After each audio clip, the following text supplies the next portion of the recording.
어제 우리는 엘리바스와 욥의 세 번째 대화 내용을 우리가 살펴보았죠.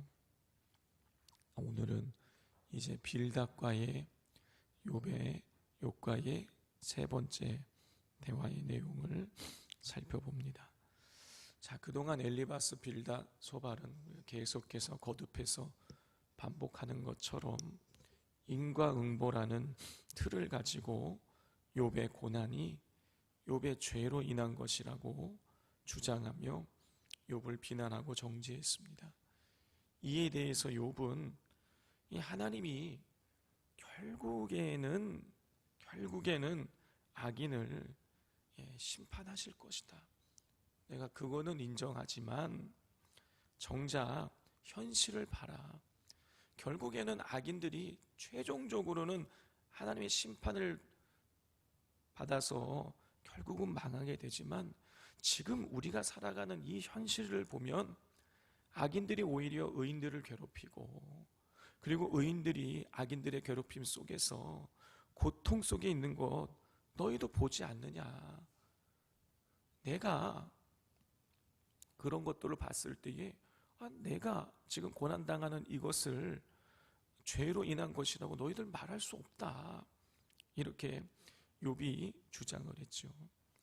자, 이 과정을 지금 엘리바스, 빌닷, 소발, 엘리바스, 빌닷, 소발, 그리고 엘리바스, 빌닷까지 무려 8번을 반복을 한 것입니다.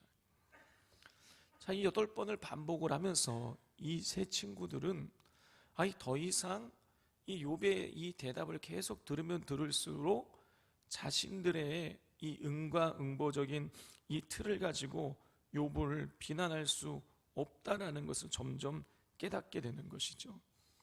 그래서 엘리바스, 빌닷, 소발 1차, 또 엘리바스, 빌닷, 소발 2차, 그리고 세 번째로 엘리바스, 빌닷까지 논쟁을 하고 소발은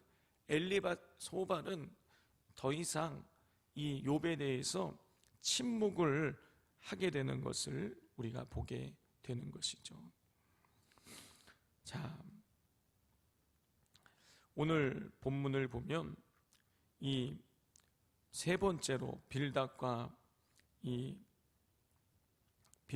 욥을 비판하는 내용이 나오는데, 이전에는 조금 전에 말씀드린 것처럼 인과응보적인 틀을 가지고 욥을 비난했는데, 이제는 다른 틀을 가지고 욥을 비난하는 것을 보게 됩니다.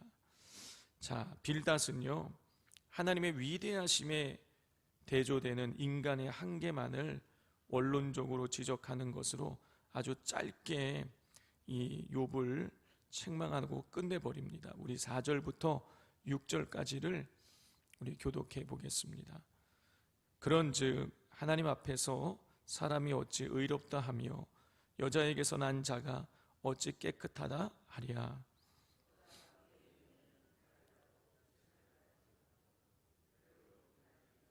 함께 읽겠습니다.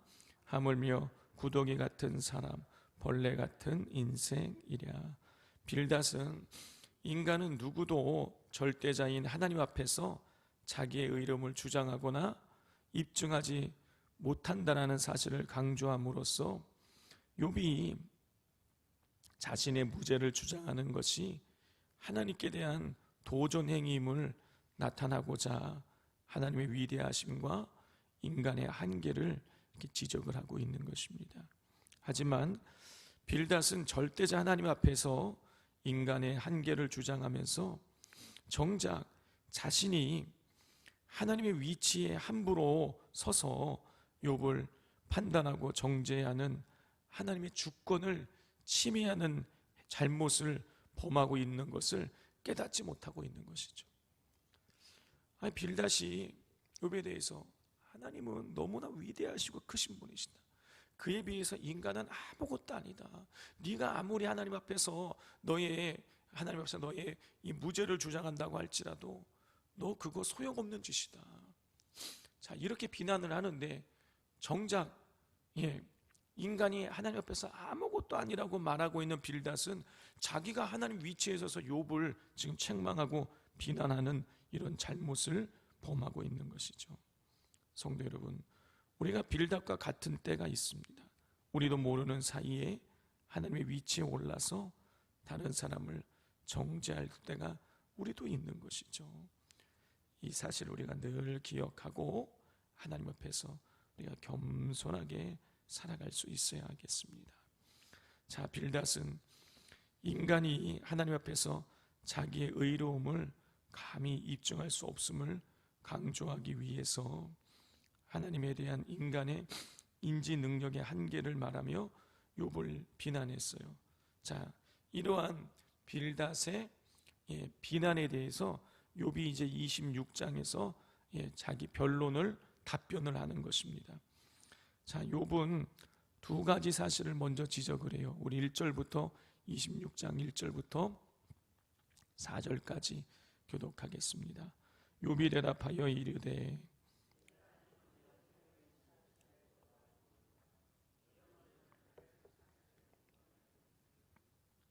지혜 없는 자를 참 잘도 가르치는구나.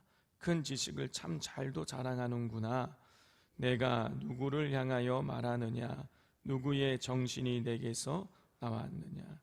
첫째로 욥은 빌닷이 마치 자기보다 하나님에 대하여 잘 알고 있는 듯이 말하고 있다라고 지적을 하는데, 사실 그 빌닷은 하나님의 지혜의 일부도 알지 못한다 라는 것을 먼저 지적을 하고 있습니다. 그리고 두 번째로 또 빌닷은 하나님의 신비의 한 귀퉁이도 드러내지 못하고 오히려 자신에게 더욱 깊은 혼란의 고통만을 가중시켜 주고 있음을 지적하고 있습니다.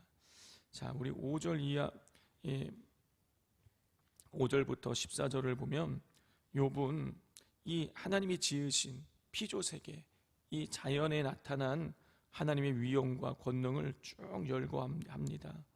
그렇게 해서 자신이 친구들에 비하여 하나님에 대한 지식이 결코 적지 않다. 아니, 내가 오히려 너희가 지금 하나님을 다 잘 아는 것처럼 그렇게 말하면서 나를 정죄하는데 결코 그렇지 않다. 내가 너희들보다 하나님에 대해서 더 깊고 넓게, 더 풍성하게, 더 많은 지식을 가지고 있다.